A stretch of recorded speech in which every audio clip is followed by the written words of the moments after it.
सोनिया गांधी का चहेता, दो बार मिला प्रदेश अध्यक्ष का ताज, फिर बना सीएम पद का प्रबल दावेदार, लेकिन मंत्री पद ही आ सका हाथ। जी हां, सूबे में 2 बड़े चुनाव की कप्तानी करने वाले यशपाल आर्य ने जब दोनों सियासी मैचों को शानदार तरीके से जिता दिया, तो उन्हें उम्मीद जगनी भी लाजमी थी कि सीएम पद की दावेदारी में उनका नाम कोई कमतर नहीं आ सकता। लेकिन ऐन मौके पर बहुगुणा बाजी मार ले गए और यशपाल आर्य को मंत्रिमंडल का हिस्सा बनने में ही संतोष करना पड़ा।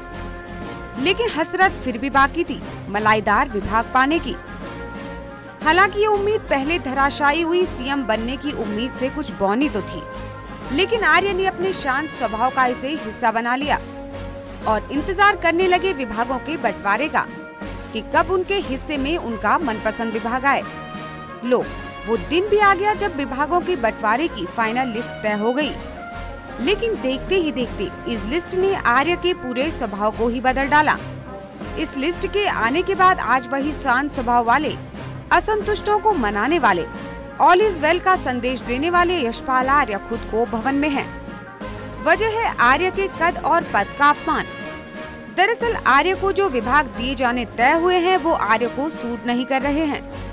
आर्य ने कभी सोचा ही नहीं था कि उनके बलिदान को उनके अपनों ने इतना कम आंका है। सूत्रों की माने तो आर्य को सहकारिता विभाग नहीं चाहिए था।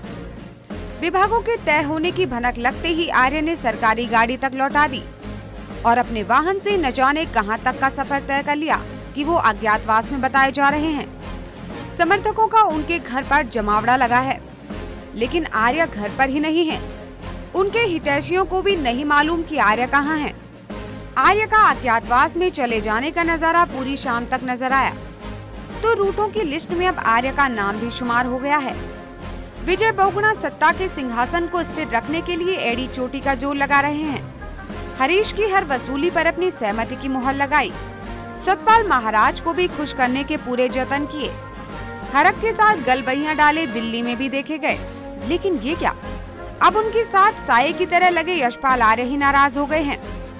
बहुगुणा रूटों की लिस्ट को कतरने की कोशिश में जुटे हैं, तो चुनौतियां आगे मुंह बाए खड़ी हैं और नाराजों की फेहरिस्त लंबी होती जा रही है।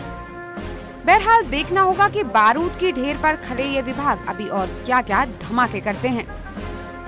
देहरादून से नेटवर्क 10 के लिए भावना पंचभैया की रिपोर्ट।